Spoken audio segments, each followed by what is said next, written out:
Selamat pagi, siang, sore, malam, Pak Guru. Pada kesempatan kali ini saya akan melakukan presentasi tentang Table of Contents. Tapi sebelum itu alangkah baiknya saya memperkenalkan diri saya terlebih dahulu. Nama saya Dean Evans Jasin Kontinova. Saya dari kelas 10D dan saya absen 10. Jadi sebelum kita masuk lebih dalam, kita perlu mengetahui dulu apa itu Table of Contents ya. Jadi table of contents atau bahasa Indonesianya daftar isi adalah fitur yang digunakan untuk membuat daftar isi secara otomatis di Microsoft Word.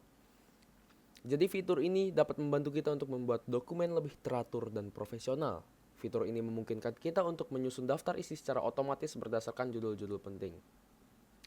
Jadi seperti namanya table of content, yaitu daftar isi. Jadi fitur ini tuh membantu kita untuk membuat daftar isi secara otomatis.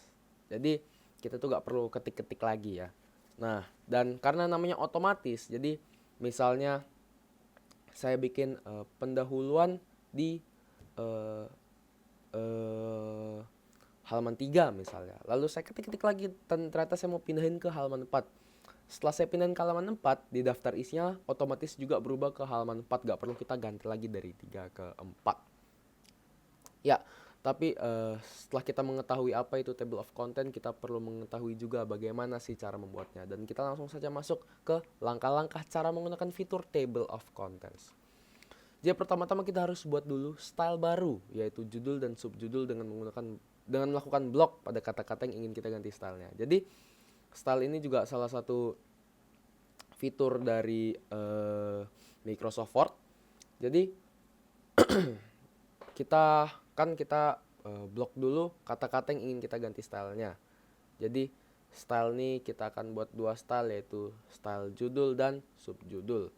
Jadi yang judul kita bikin style judul tuh di pendahuluan, di bab 1, bab 2, bab 3 dan seterusnya. Lalu subjudul kita bikin di 2A, 2B, 2C dan seterusnya juga. Jadi gimana sih cara buatnya?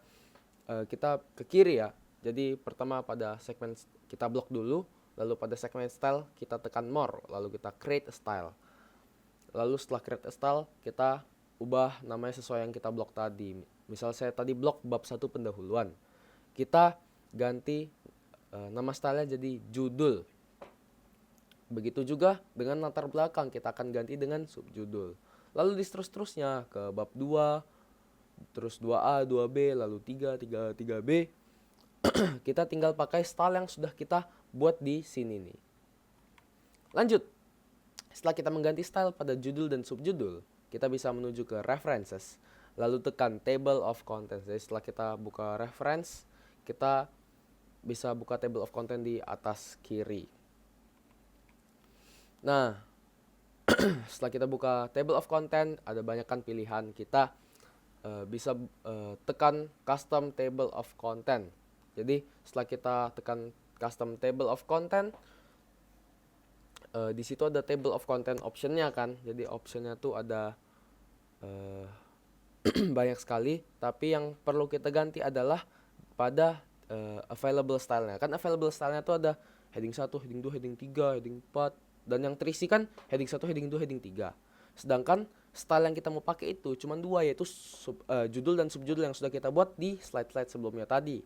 Jadi heading 1, heading 2, heading 3, table of content levelnya kita hapus saja. Lalu kita scroll ke bawah, kita cari judul dan subjudul.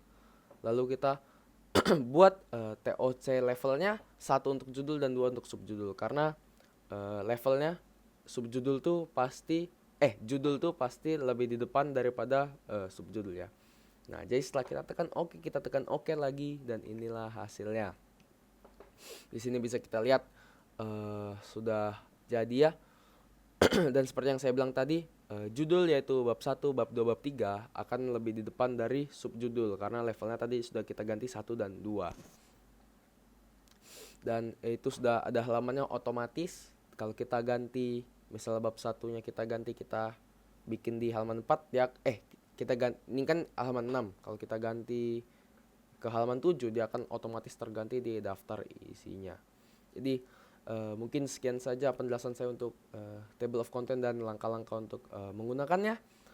Terima kasih Pak Guru. Assalamualaikum warahmatullahi wabarakatuh.